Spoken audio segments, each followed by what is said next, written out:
લાસરિયાપણું. જ્યારે પણ તેઓ અઝાબને જુએ છે, અવ તકૂલ હીન નતરોલ અઝાબ, તેમની સામે જ્યારે અઝાબ આવે છે, જહન્નમની આગ હોય છે.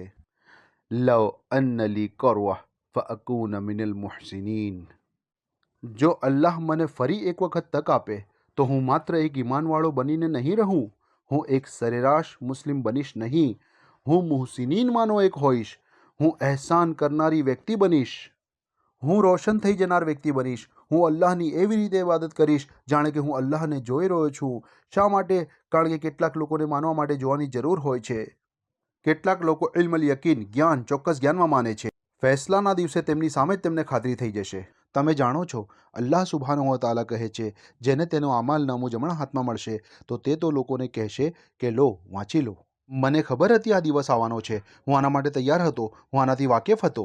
જન્નત જોવાની જરૂર ન હતી, જહન્નમની આગને જોવાની જરૂર ન હતી, અલ્લાહને જાણવા માટે તેને જોવાની જરૂર ન હતી. આ માટે હું તૈયાર હતો, માનસિક રીતે તૈયાર હતો, આ માટે હું મહેનત કરતો હતો. તો અન્ય વ્યક્તિ જો કે રાહ જુએ છે, અલ્લાહ કહે છે તમારી ઉપર અઝાબ આવી જાય તે પહેલાં જ સજા તમને ખેંચી જશે. તમે એને આવતા જોશો પણ નહીં. રાહ જુઓ.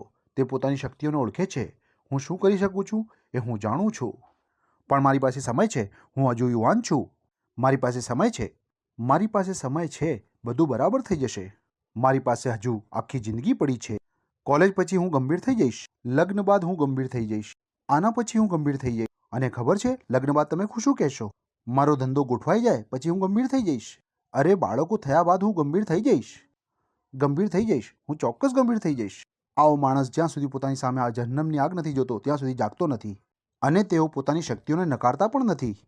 ઓ અલ્લાહ, મને જો ફરી એક વખત તક મળે તો હું માત્ર એક મુસ્લિમ બનીશ નહીં, હું તો એક મુહસિન બનીશ, એક ઉત્તમ મુસ્લિમ બનીશ. હું ઉમદા કાર્યો કરીશ.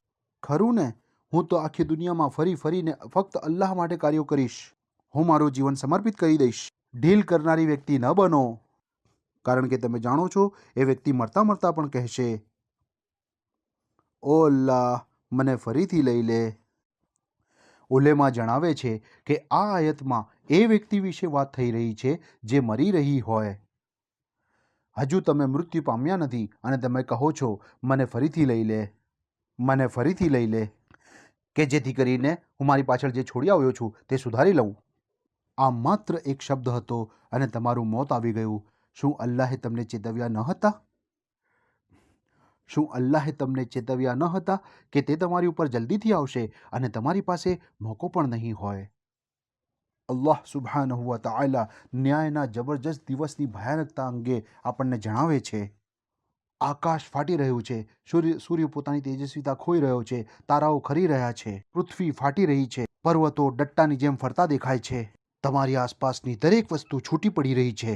ઉમર ઇબ્ન ખત્તાબ રદિયલ્લાહુ અંહુ, જ્યારે તેમણે સાંભળ્યું કે રસૂલુલ્લાહ સલ્લલ્લાહુ અલૈહિ વસલ્લમ ઉપર વહી આવવાનું શરૂ થઈ ગયું છે, ઇઝા શમ્સુ કુવિરત, આ તમામ વસ્તુઓ વિશે વાત કરતા તેઓ જણાવે છે.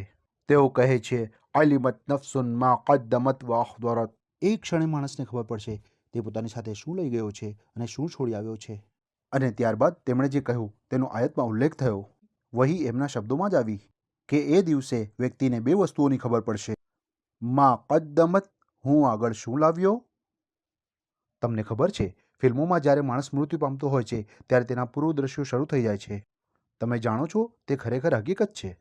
ખરેખર આવું છે જ. ખરેખર કોઈ મજાક નથી, આ વાસ્તવિકતા છે.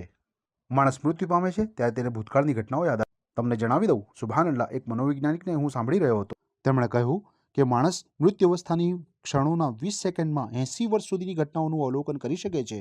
માત્ર 20 સેકન્ડમાં. આવું મેં સાંભળ્યું તો મારા તો હોશ ઉડી ગયા. હું તેમનું નામ તો ભૂલી ગયો છું. સુબહાનલ્લાહ, મારો મતલબ છે 20 સેકન્ડમાં 80 વર્ષો. માણસ ફ્લેશબેકમાં જવાનું શરૂ કરી દે છે. ફ્લેશબેક પછી ફ્લેશબેક પછી ફ્લેશબેક, ફરી ફ્લેશબેક, ફરી ફ્લેશબેક. અને ત્યારે તમને બે વસ્તુઓની ખબર પડશે. તમને એ દરેક સમય યાદ આવશે જ્યારે તમે અલ્લાહની નાફરમાની કરી હતી અને તમે કહેતા હતા, મારી પાસે સમય છે. દરેક વ્યક્તિ આવું કરે છે. અથવા હવે કોઈ આશા દેખાતી નથી. તમે કરેલા ગુનાહો તમને યાદ આવશે. પણ તમે જાણો છો બીજું શું તમે યાદ કરશો? મા અખવારત, પાછળ તમે શું છોડી આવ્યા? તમારી કાર્યક્ષમતા, તમે જે કરી શકતા હતા તે સમય કે જે તમે વેડફી નાખ્યો. એ ક્ષણો કે જેમાં તમે તમારા શ્રેષ્ઠ કાર્યો કરીને આગળ મોકલી શકતા હતા, પણ તમે આમ ન કર્યું.